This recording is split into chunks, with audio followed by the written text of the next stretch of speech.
The mirrored facade of the Barkington Civic Arena reflected a blinding midday sun, scattering shards of light across the parking lot, already jammed with stretch limousines and vans wrapped in endorsements for kibble, shampoos, and purebred societies.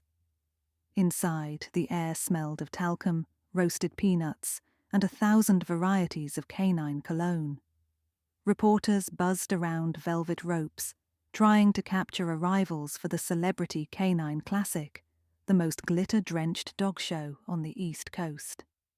Abby Watts watched from behind a stack of collapsible crates, smoothing an imaginary wrinkle in her lilac groomer's smock. Crowds made her throat go dry, cameras turned her knees to oatmeal.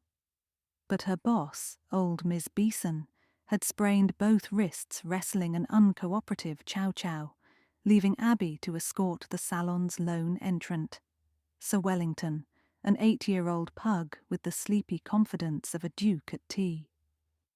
Welly sat on a grooming table, tongue lolling, his velvet ears twitching at each new bark that ricocheted around the arena's vaulted ceiling. Abby dabbed a final bit of rice powder along the bridge of his nose. "All right, Your Grace," she whispered. "Let's try not to drool on the judges." Welly snorted in polite protest just as a commotion rippled through the grooming pavilion. Dante Royce swept in, trailed by camera flashes and an entourage of junior handlers carrying jeweled collars like crown jewels. His reputation was legendary, undefeated with golden retrievers, rumoured affairs with half the sponsors, and a smile so white it nearly hummed under the fluorescence. He winked at Abby while breezing past. She looked away, heat rising in her cheeks. Dante didn't remember her name. They'd exchanged maybe 3 sentences during last year's show, but the wink landed anyway, as practiced as his heel turns in the ring. Behind him stalked Lucas Finch, once Dante's roommate at the Professional Handlers Academy, and now forever the runner-up. Lucas's freckled face wore the sour pinch of a man who drank vinegar for breakfast. Farther back, Ophelia Storm paraded her silver toy poodle, Glimmer, both owner and dog glittering in matching rhinestone capes. Photographers loved Ophelia, the heiress to a grooming product empire, and Ophelia loved being loved. Abby doubted there was a mirror anywhere in Barkington without her lipstick print. Eddie Clasp manned the accessories booth across the aisle, selling sequined leashes and gemstone bows. He was a small, nervous man, whose bushy brows battled above the frames of cracked glasses. He waved Abby over, tried to interest her in a rhinestone leash, fit for royalty, but she shook her head. "Welly pulls. Those crystals would fly everywhere," she said, edging away. Marcy Pike, the event director, paced in front of the announcer's dais with a clipboard, her headset askew. Sponsors were on site, television crews were live streaming, and any mishap could cost Barkington future funding. Abby didn't envy her. With check-ins complete, handlers dispersed to prepare for preliminaries. Abby led Welly to the designated pug station, humming to calm her nerves. That was when she overheard angry voices seeping from behind a curtain partition. "I'm warning you, Royce," Lucas hissed. "One more stunt and I'll bury you." Dante's laugh was a low rumble. "Careful, Finch. The only thing you've buried is your own career." Fabric rustled, footsteps receded. Abby pretended to examine Welly's claws until the men were out of sight. The preliminaries passed in a blur. Welly executed his figure 8 like a portly torpedo, earning polite applause. Dante's retriever, Solstice, dazzled as expected. Glimmer basked in a shower of flashbulbs. Lucas's beagle, Copper, performed flawlessly, yet seemed invisible beside Dante's star power. Judges retired to tally scores before the evening's televised best in show round. Abby guided Welly towards the backstage kennels, intending to give him water and a rest. She was halfway there when Marcy Pike's voice erupted over the PA, brittle with panic. "Medical assistance to grooming tent B, now!" Handlers and dogs swarmed like startled pigeons. Abby glimpsed the partition curtain torn halfway off its rod, a tangle of cords on the floor, and Marcy kneeling beside a motionless shape. Dante Royce lay on his back, eyes frozen, a glittering rhinestone leash dug deep into the flesh of his neck. One manicured hand clutched empty air. The other lay palm up on the linoleum, the shimmer of crystals spelling an obscene garland against his black turtleneck. Sirens wailed outside. Abby's breath locked as if she were the one strangled. Around her, voices fractured into gossip. "Heart attack? No, look at the bruising. Who'd dare?" Officer Tape went up fast. Paramedics confirmed what everyone already knew. Detective Rena Delgado arrived in a rumpled trench that smelled faintly of peppermint coffee, and patients worn thin. Photographers were shepherded out. The show, Marcy insisted, must continue pending police approval. Sponsors were promised minimal delay. Within an hour, the competition schedule resumed, albeit subdued. But Barkington's sparkle had dulled. Every rhinestone now looked vaguely sinister. Abby couldn't scrub the image of Dante's face from behind her eyelids. Nor could she ignore the peculiar detail her eyes had snagged. A single, pale silver dog hair trapped under the rhinestone leash, glinting just before the EMT zipped Dante into a bag. Solstice's coat was a deep honey gold, no silver there. The only silver dog in the pavilion belonged to Ophelia Storm. She remembered Ophelia's leash, custom, dripping with Swarovski crystals, purchased from Eddie's booth last month and featured on every gossip site. Could that be the murder weapon? Welly pawed at Abby's sneaker. She knelt, scratching his rump. "I know, Bud. We should leave it to the police." Yet even as she said it, her gaze drifted to the milling suspects conversing in low tones. Lucas clenching a stress ball, Ophelia fanning herself theatrically, Eddie wiping sweat from his brow. Marcy pivoted between them, headset buzzing. Abby had never solved anything more complicated than a matted undercoat, but the thought of Dante's killer wandering free made her stomach reel. She exhaled into Welly's fur. "We'll just look around the edges," she whispered. The pug's curly tail thumped in approval. Detective Delgado began taking statements, starting with high-profile participants. Abby found a gap and introduced herself. The detective's notepad flipped open. "You were the groomer for Wellington, yes? See anything unusual?" Abby's tongue felt too big. Just heard Finch and Royce arguing earlier, and I noticed a dog hair, silver, under the leash. Delgado's pen paused. "Interesting. We haven't located that leash yet. Crime scene team found only fragments."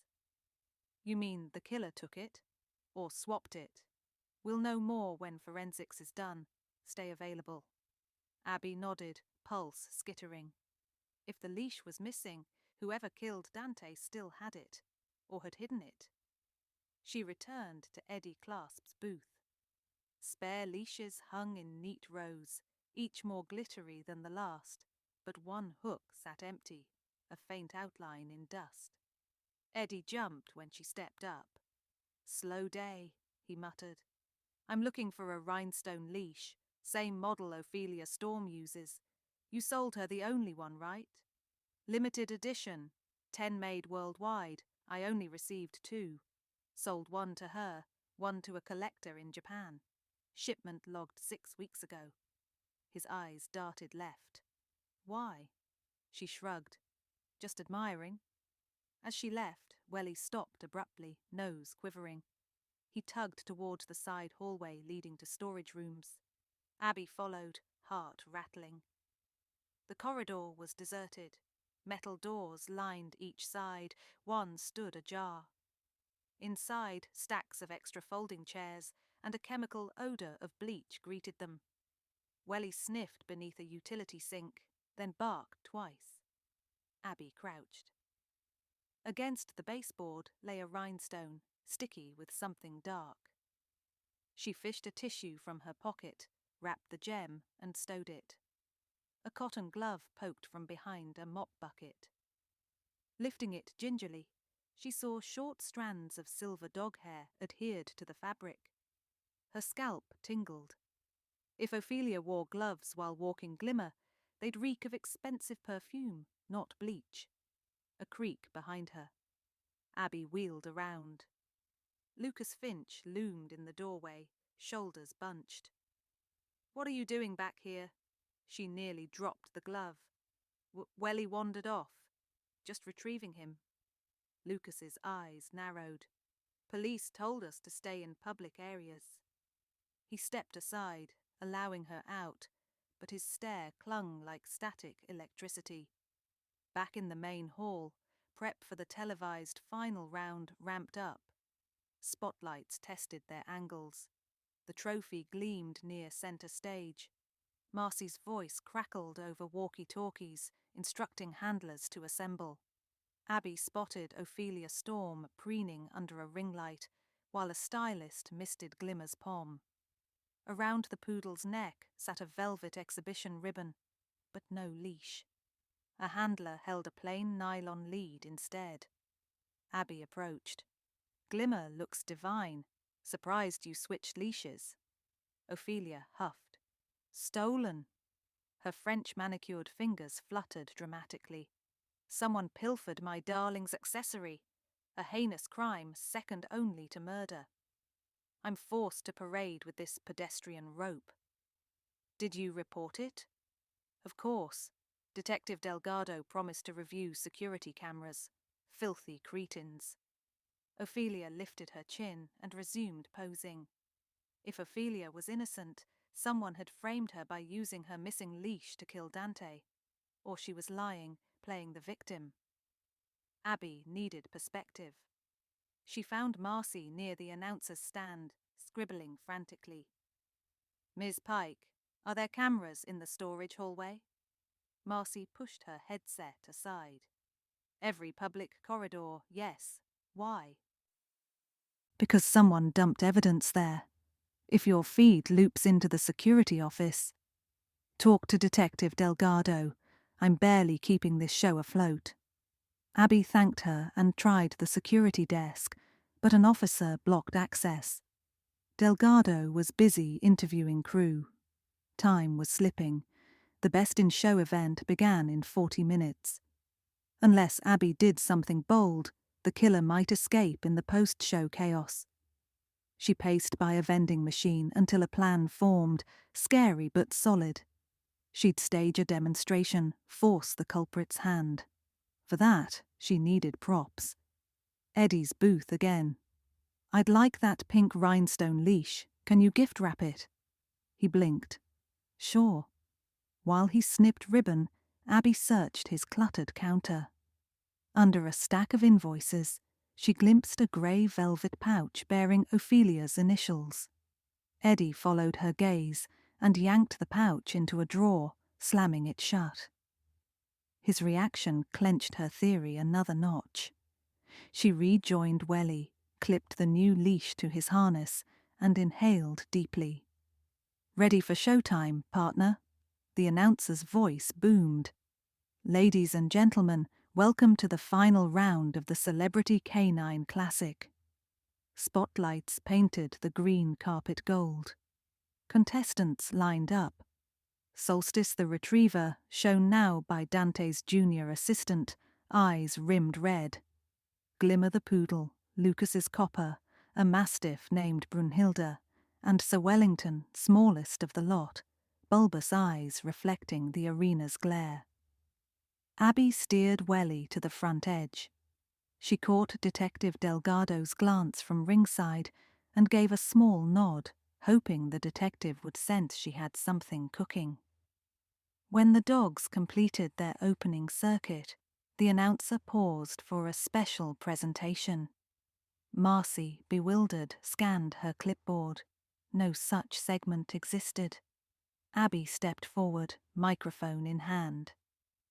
"Excuse me, I'd like to return something that belongs to a fellow contestant," she announced, voice quavering into the hush. Cameras pivoted, audiences ripe for drama leaned in. She held up the pink rhinestone leash. "Earlier today, a very distinctive leash was used in a crime. I believe I have its twin. The original is hidden here in the arena, and whoever hid it will surely recognize this sound." Abby raked a metal comb across the leash's rhinestones.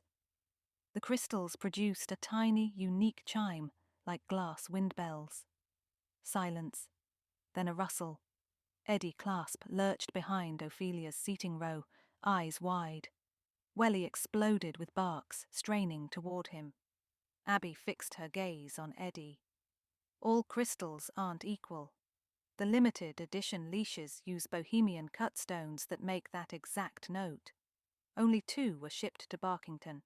1 to Ophelia Storm, 1 allegedly to a collector in Japan. But I found the shipping manifest. There was never a second shipment, which means someone lied." Eddie bolted toward the side exit. In 2 strides, Detective Delgado intercepted, arm locking around his elbow. Officers closed in, confiscating a duffel bag slung across his chest. Eddie sagged, defeated. The audience gasped, then erupted into whispers. Abby's knees threatened to fold, but she kept talking. "Inside that bag," she said, "you'll find the stolen leash missing several rhinestones, ripped off during the murder, and when Eddie tried to flush it down a utility sink. 1 rhinestone landed behind the bucket. The cotton glove with silver hairs. Those hairs are from a wig, Glimmer's brushings glued onto a cap Eddie wore to plant evidence, and frame Ophelia. He knew everyone had seen her with that leash. Perfect scapegoat." Delgado nodded, lifting the duffel's flap. "Leash is here, crystals cracked, glue, silver fibers, bleach bottle." Abby exhaled. Eddie was being blackmailed by Dante Royce. Dante found out Eddie's Swarovski leashes were knockoffs, threatened to expose him and ruin his business unless he paid hush money. Eddie couldn't keep up, so he stole Ophelia's leash and used it to silence Dante. Eddie sputtered as he was handcuffed. "He deserved it, belittling me, making me grease his palms." Camera bulbs popped. Ophelia swanned in relief. Lucas stared, astonished. Marcy's headset screeched feedback. The detective addressed the crowd. "Thanks to Ms. Watts's quick thinking, the case is closed." Applause washed across the carpet. Abby's cheeks burned, but a warm tide of pride rose higher. The judges conferred, murmured, then beckoned Abby and Welly forward. For remarkable composure under extraordinary circumstances, and for an impeccably groomed coat, the Best in Show award goes to Sir Wellington. Welly barked once, as if to say naturally. The trophy was almost bigger than he was. Abby lifted him so he could lick its silver rim. Cameras immortalized the moment. Shy groomer, squat pug, glittering cup, murder solved.